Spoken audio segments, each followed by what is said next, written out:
Kwa niaba ya uongozi wote wa King James Pharmacy tunapenda kutoa vifaa vyenye thamani ya shilingi milioni 103 katika kutoa huduma na kuboresha huduma katika hospitali yetu ya rufaa ya kanda ya Mbeya. Lakini hii ni pamoja na kuunga juhudi za serikali ambayo imeendelea kuboresha huduma za afya kwa kuanzia majengo, vifaa tiba. Kwa sisi kama King James Pharmacy tumeona tuunge mkono kwa upande wa suala la vifaa tiba. Vifaa hii tiba tumetoa katika idara mbalimbali. Ya kwanza, kitengo cha wagonjwa mahususi, ambao tumetoa vifaa kwa ajili ya kuwawezesha kutoa dawa, lakini kwa wale ambao wanahitaji kuwekewa oxygen tumetoa hivyo vifaa. Lakini pia tumetoa idara ya physiotherapy. Unajua watu wengi hasa watu wazima pamoja na wanawake wanapata mashida ya migongo, kwa tumetoa vifaa kwa ajili ya kuweza kusaidia kufanya physiotherapy kwa ajili ya kuboresha misuli na kupunguza maumivu kwa watu wanaokuja hospitali ya kanda ya rufaa ya Mbeya kuja kutibiwa. Lakini pia tumetoa vifaa kwa ajili ya idara ya maabara kwa ajili ya kutoa huduma ya upimaji kwa wagonjwa wanaokuja hospitali yetu ya kanda ya Mbeya. Lakini pia tumetoa vifaa vingine kwa ajili ya idara ya pediatric na sehemu mbalimbali.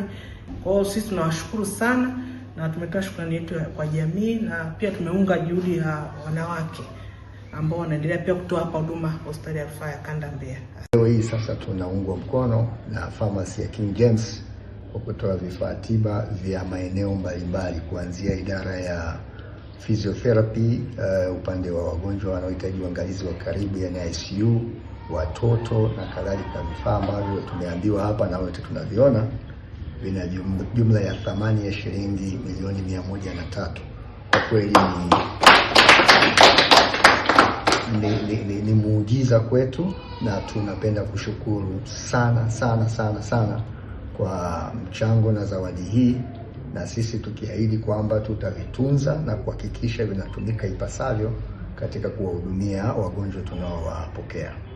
Na hii mimi nasema tuendelee kushukuru na kupongeza sana na kuendelea kushukuru Mungu, kwa sababu ni mabadiliko pia makubwa ya kifikra. Tumezoea misaada inatoka kwa watu wa nje.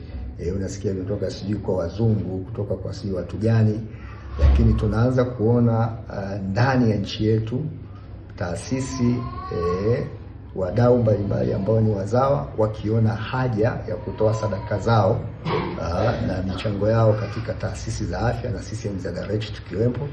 Kwa tunapenda kuwashukuru sana, na King James mlichokifanya leo ni kitu kikubwa sana ambacho kitabakia katika kumbukumbu ya hospitali hii,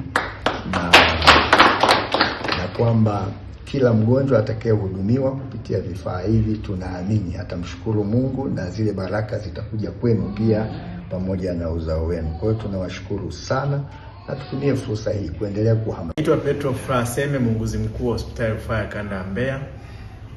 Napenda kuchukua fursa hii kuishukuru King James Pharmacy kwa msaada wao mkubwa ambao wameutoa siku ya leo, ambavyo vitasaidia watu wa huduma wetu kutoa huduma kwa ufanisi mkubwa na kupata huduma yenye ubora kwa wagonjwa wetu. Sisi tutusaidia sana kwenye kufanya kazi kwa wepesi, sababu vifaa vipo, tutahudumia wagonjwa kwa wakati pia kwa wingi kulinganisha na mwanzoni, kwa ufanisi na matibabu. Nawashukuru sana King James Pharmacy kwa msaada waliotupatia ili kuweza kutoa huduma zilizo bora zaidi kuwasaidia wananchi. Moja, tumekabidhi vifaa hivi hospitali ya MZDRH kwa ajili ya kusaidia matibabu. Tuna imani vitawasaidia watu wengi na jamii nzima, na watu wote watapata huduma kwa wakati.